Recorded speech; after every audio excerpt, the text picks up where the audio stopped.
So apparently we've hit rock bottom.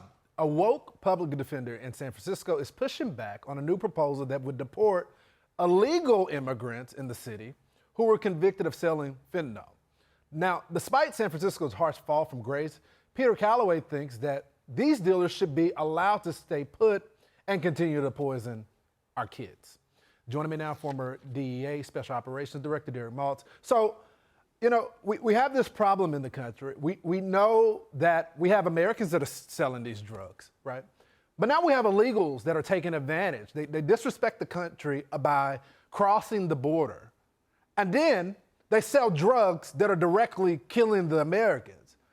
I don't understand how anyone could advocate for them to stay in the country. Well, Lawrence, we have a very serious crisis in the country, as you stated. San Francisco is like a war zone already. We have dead people all over the place. We have homeless, we have sick people, we have addicted people, and the crime is through the roof. These people need to go back where they came from and stop destroying our country. The president needs to declare a national security and a public health emergency immediately. We have never seen anything like this, Lawrence.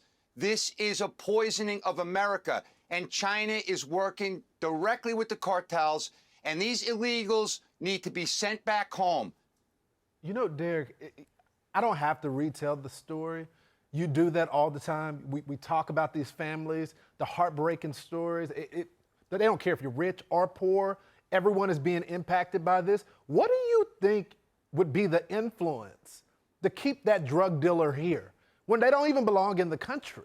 What do you think the motive is here?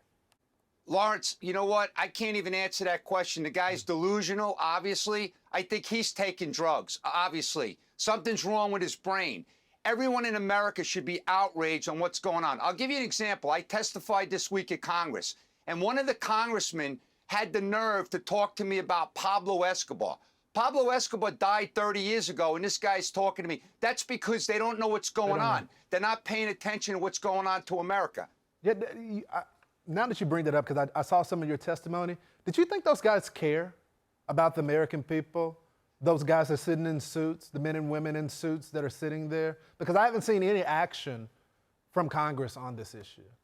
Lawrence, I'll tell you what, I was yelling and screaming in there because I'm so upset. I work with the families. I've been talking about this for about 5 years. There's an army of families around America that are doing all the work. They're producing statistics. They're pushing out education material.